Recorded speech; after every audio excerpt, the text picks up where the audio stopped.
omens. Give me sight beyond sight. Greetings, Starfighter. You have been recruited by the Star League to defend the frontier against Sewer and the Kodan Armada. Get ready. Prepare for blast-off. Hey, Doc, we better back up. We don't have enough road to get up to 88. Roads?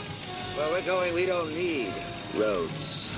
Remember, no matter where you go, there you are. This is 80's Reboot Overdrive podcast. We were dancing just like Swayze when Jennifer Grey had nose. Oh, how I miss the 80s, but I'm too young to really know. Too young to know. Oh my god. That is like so dated. Alright, hello, this is 80's Reboot Overdrive. I am 80's Reboot Overdrive Overlord Dave. Online today, I have got 80's Auto Reverse Scott. Hi, it's great to be back again. Can't wait to talk about what we're gonna talk about tonight. 80's Music Girl, Rose. Hey everybody, how's it going? You know, we're doing this thing, it's called the 80's Icon Series. What we're talking through is we're going through the members of the Breakfast Club. But before I even get there, I want to talk about a few moments here to say that we have some past 80's Icon shows that are out there that are available to listen to.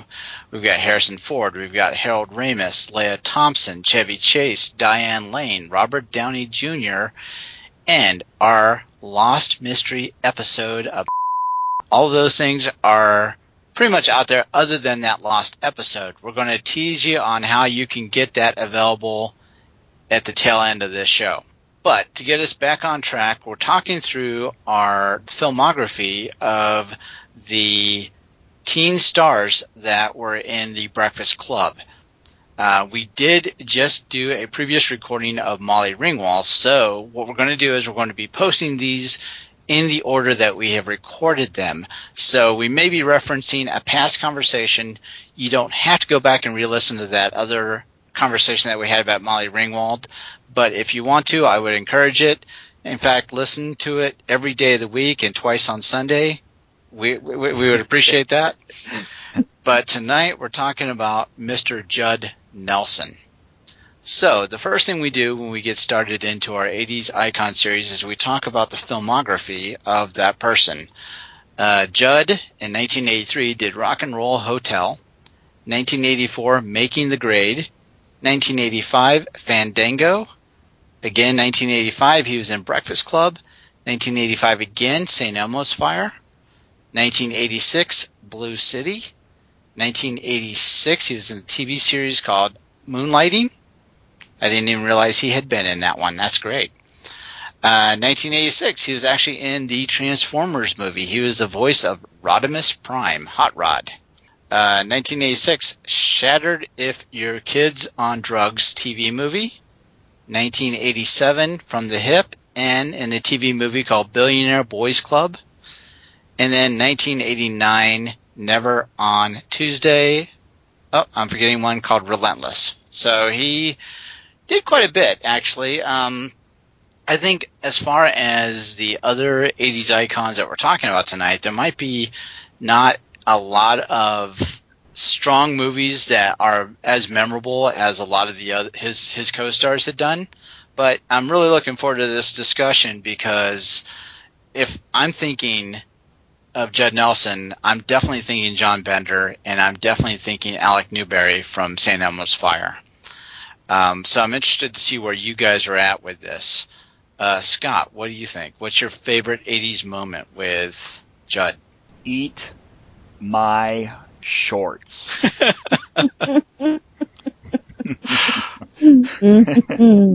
of course. John Bender all the way. I mean, he's got some of the best one-liners in that movie. I think his character was probably the most outgoing and he kind of drove the movie, you know? it was more focused around him than it was the others. I mean, yes, all of them had their own little character or own little part in that show, in that movie, but I think Bender probably had the most lines, especially funny lines. I mean, does Barry Manilow know that you raid his closet, raid his wardrobe? His wardrobe or closet? Wardrobe. Wardrobe. Yeah. You know, I mean, yeah. And, well, I don't know any lepers either, but I'm not going to run out and join one of their clubs. Yeah.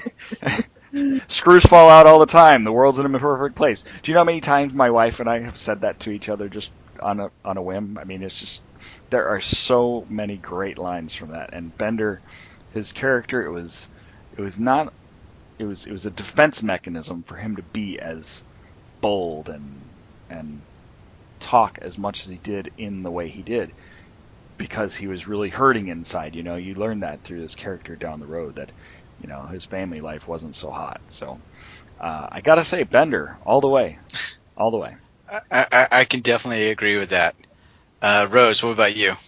Only because I can be devil's advocate, having seen the Breakfast Club and enjoying Judd's performance in it, and then you switch to St. Elmo's Fire, and he plays the high-profile, I'm in a business suit and tie, and I'm the only one in this group with my Smurf together, and you guys should learn from me and try to get yourselves on track. And, you know, it was all outward pretty much, and the rest of, you know, the inside, you know, once again, his insides are falling apart because he doesn't even know why he's doing what he's doing.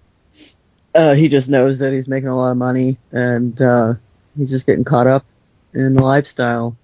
And I think that happened to a lot of people back in the 80s. You know, you're getting that money starts to look good, and your friends are slowly, you know, alienating themselves from you because, you know, you're, well, can't really say it, but you're not a nice person. So he ended up being like not a nice person in St. Elmo's Fire, but for a different reason, you know. And it was nice to see the character stretch. I enjoyed his performance in that movie. Yeah, you know, for me, it's going to be a blend, and it's not a cop-out answer, because I'm not picking one movie over the other. What I'm picking is his transition from those two roles, because you had him as John Bender and just the criminal, the in-your-face, you know, I don't even know how other way to put it, just a complete jerk. And then, you know, he went from that to the high-profile business person, like you put it, Rose, where he had this seemingly all-together vibe going on, you know, the yuppie, if you will, you know, and to go from the criminal punk role to, you know, playing the very successful businessman role, you know, that shows the, you know, the depth and the breadth of, you know, what Mr. Judd Nelson was able to do. I mean, obviously they're both jerks in their own ways, but, you know, just having that, you know, going between those two different type of characters and be able to do well with both of those two characters is my favorite 80s moment for him, is because, you know, they were so different, but, you know, they were still in that teen ensemble type of movie. So I just think it was really well done by him. You know, I like, and if you look at a couple of his other later movies, he went on to do quite a bit more serious roles. Kind of went away from the comedy and did, you know, Blue City, where I remember seeing it. I can't recall how it was now, but I do remember seeing that movie, and it was more of a serious role for him. I guess his father had been killed, and it was kind of a murder mystery type of thing that he had to solve. And then he went on to another kind of illegal thing. What was that called? Sorry. Was it From the Hip? From the Hip. No. Yeah, From the Hip. Yeah. That's another one that he played, you know, more of a serious role.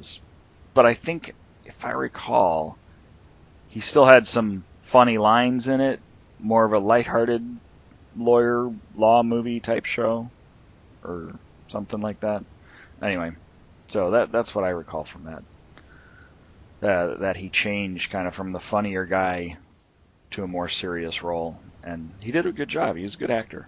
Yeah, I was just reading. I was reading the synopsis from the hip, so that's why I was distracted for a minute there. But I actually remember seeing that. Yeah, it says apprentice lawyer Robin Weathers turns a civil suit into a headline-grabbing charade.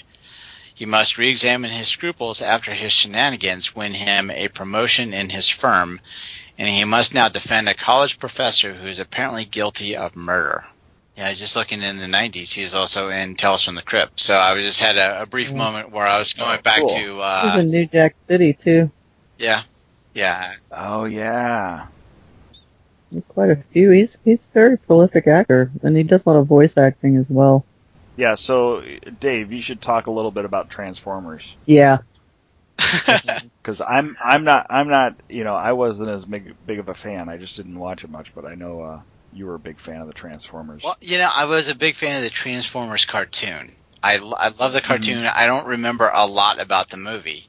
I know that if we had co-host Nick on, he would be able to talk at length of it, because I remember when we talked about the movie reviews of 1986, he was all over that one. Yeah. Yeah. Okay. Yeah. So that wasn't really my thing, the movie so much. And I remember seeing it, and I'm trying to remember. Rodimus Prime, I believe, is a character that after they killed off Optimus, may have become the new leader of the Autobots. Okay. So I believe then if I'm remembering that right, then that means that Judd Nelson was the voice actor for that character that did that.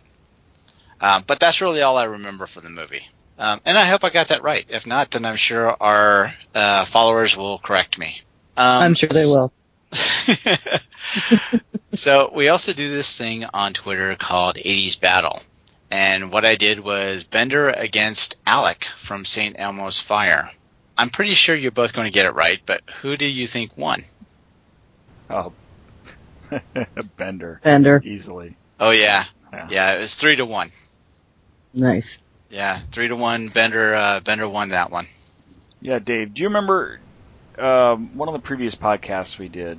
Do you remember I told the story about a mix videotape that I did of a bunch of funny lines from a lot of the movies from the 80s? Yeah. Do you remember that?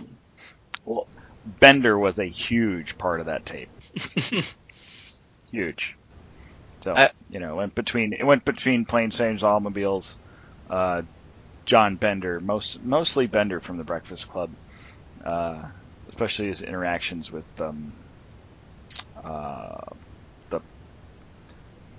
what's the teacher's name? Drawing a blank on the teacher's name now. Oh, the vice principal? Yeah, Vernon. Yeah.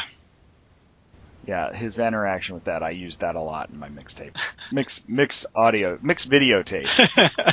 which was not an easy task, I gotta tell you, with the technology that I had back then to make a mixed videotape. And I did it where it would be like repetitive, like eat my shorts, shorts, you know what I mean? It was like some kind of it was kind of a Max Headroom. Oh, okay. Feel to it, yeah. Yeah, it was fun though, but Bender was definitely he was one of the main characters for sure. Oh, definitely. You would if you're getting notable phrases, then I would think you would need to predominantly feature John Bender. Yeah, he's got some great quotes. It's too funny. Yep. And Neo Maxi Zoom Dweeby. I, for some reason that sticks with me. Neo Maxi Zoom Dweeby. Yeah. All right, so Twitter shoutouts. What I did was I asked, what is your favorite Judd Nelson or 80s Judd Nelson moment? Big Chris 8089 hashtag The Breakfast Club. Freaky Fast 48 says hashtag St. Elmo's Fire. And then Nothing_Grand says when Bender brought up the topic of parents and started imitating his dad. I remember that. I remember that scene there where he was talking about life at Brian's house versus his house, right? Oh, son! Yeah. How'd you like to go on the boat this weekend? Oh, but Dad, I can't. I have too much homework to do. It's okay. You can do it on the boat. Do it on the boat. That was just smoke up, Johnny. Smoke up. Banner Christmas in the Bender house. Yeah. Yeah. I mean, we could go on and on with just quotes from John Bender. Oh, yeah. Well, actually, I've got a few quotes from him in real life. He says, I like being a villain. Villains are more exciting. I could definitely see how you'd be able to sink his role in that kind of thing. Mm-hmm. Mm-hmm. Yep. Definitely. And it says, the movie that's had the most effect on me is Jaws. To this day, when I'm in the ocean, I'm hearing that music. Wow. I just thought that was just a interesting random quote from his, and I found this on IMDb. But yeah, I just earlier this weekend, I was scrolling through the TV and I had to stop at Jaws, and it was the scene where you need to get a bigger boat, and I just kept waiting for the music, dun dun dun dun. So I'm with Judd on that one. Yeah, that's definitely one of those movies that sticks in your mind. Yep. And then wow, go ahead. He attended Harvard, Haverford. I thought it was Harvard. Sorry. Oh wow. I'm sorry. Go ahead. What was the other quotes? Well, no, that was it. The only other trivia that I had was he'd also appeared in the John Parr's St. Elmo's Fire Man in Motion music video. Yeah. Yeah. Definitely. But that was really kind of my, the information that I'd gathered from IMDb. So do we have final thoughts on Mr. Judd Nelson? Rose? Well, I personally think that since Mr. Nelson likes to play the villain, he does a very good job of it. And they say that people who play the villain are usually in contrast in their real life, so he must be a pretty nice guy because he plays a very good villain. And if we ever decide to make the movie 16 Cannibals, Scott, I think that he would definitely fare with the lead role. So, thanks for bringing that up. Hey, yeah, no problem. 16 Cannibals, yep. Yes, indeed. He's a very, very good stretch with his range. He can be the clown, he can be the villain, he can have that serious character that he does drama, and he does it all. And he's very gifted. John Hughes was very, very privileged to have him in the Breakfast Club with the rest of the cast. I definitely agree. Scott, what about you? Final thoughts? I want to be an airborne ranger. No, I'm curious here. I'm trying to see if he was he seemed like he might have been the oldest when they made the movie The Breakfast Club of the group. I don't know why that popped into my head, but maybe that's why he had the strongest role in that too. Or it might have just been the character that John Hughes wrote for him, and he pulled it off perfectly for Bender. And I know I'm focusing mostly on Bender, but that's truly the character that everybody knows him as. And like you said in the Twitter battle, that's who everybody picked. So I can't talk enough about how he came off with all the lines that he was given, and he just made it funny every time. So that's my final thoughts. He's awesome. I actually stole this. This is a quote from IMDb that I thought was just really appropriate for a final thought. It says, while Judd's career has been peppered with underpromoted films and poorly written TV appearances, critics have not been overly kind to this misunderstood actor. So I think that's a very interesting way to describe kind of the filmography of Judd Nelson. And that was right from IMDb. So, that's what I'm using as my final thought. All right. So then, what we're going to do is our social media credentials. Scott, lead us off. I am at 80's Auto Reverse on Twitter and 80's Mixtape Auto Reverse on Facebook. and also 80s, or I'm sorry, at Scott's Eye on Twitter also. Or you can find me on my photography page at Scott Compton Photography on Facebook also. Definitely, you got to plug that. Mm-hmm. Yeah. All right, Rose. I am at 80's Music Girl on Twitter, 80's Music Girl fan page on Facebook. I am on Instagram at 80's Music Girl, and I have a blog, 80's Music Girl blogspot.com. Very, very cool. And I think that if we just look for 80's Music Girl, we're going to find you. Yeah, I think so. All right, so I'm Dave. I take care of our Tumblr. That's 80sreboot.tumblr.com. You can also email us. That's 80sreboot@gmail.com. The thing that I probably spend way too much time on is Twitter, and that's at 80sreboot.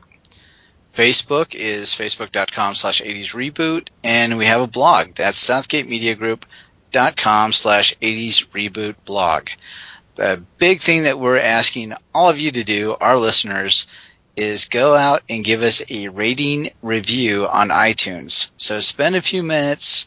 Please do that for us. It's really important because what we want to do is, my personal goal for the podcast is if somebody goes into iTunes and they're in the podcast section and they decide to do a search for 80s, I'd love to see us near the top of that list. I think the only way that happens is if we get more reviews. So we need your help. Please do that for us. If you do it for us, what I'm willing to do is unearth and bring out from our lockbox that mystery lost episode, the one that's what we talked about. And actually, the last few ones that I've been posting, I've been bleeping out what that is. So I'm keeping it a mystery on purpose because I'm teasing you. I want you to do this for us. Please. I'm begging you. So with that, please have a good night, and we appreciate you reliving the 80s with us. Bye. Good night. Bye. See ya. We hope you've enjoyed this show. This podcast is part of the 80s Reboot Overdrive channel on Southgate Media Group. You can follow us on Facebook on the 80s Reboot group page. We're also on Twitter and Tumblr at 80s Reboot. We invite you to check out all the wonderful podcasts and blogs available at southgatemediagroup.com. And thank you for reliving the 80s. All right, was that too much begging? No, it's not enough begging. Yeah. You know, I was thinking, I don't know if you want to, do you do this a lot? Do you plug people for guests on the show at all? Do I plug them? What do you mean? Like, do you, like, say, if you have anything relevant to the 80s, or if you'd like to join us as a guest host on 80s Reboot Overdrive? Yeah, we could definitely bring that up. Yeah. And just, you know, see where it lands. Yeah, I'm with you. They'll definitely promote the reviews so we can get lost episode out of the vault before it corrodes. It's fun just to have one kind of sitting in there for those weeks that we may not have something. Yeah, we've got to get like a visual of like a VHS tape in a safe. You know, like it's open, you can see it's a cobweb, and there's a spider. It's just like, we're waiting. Yeah. But yeah. That's a pretty good idea. I love that idea. Yeah. I'll have to play around with that. Cool. That'd be awesome.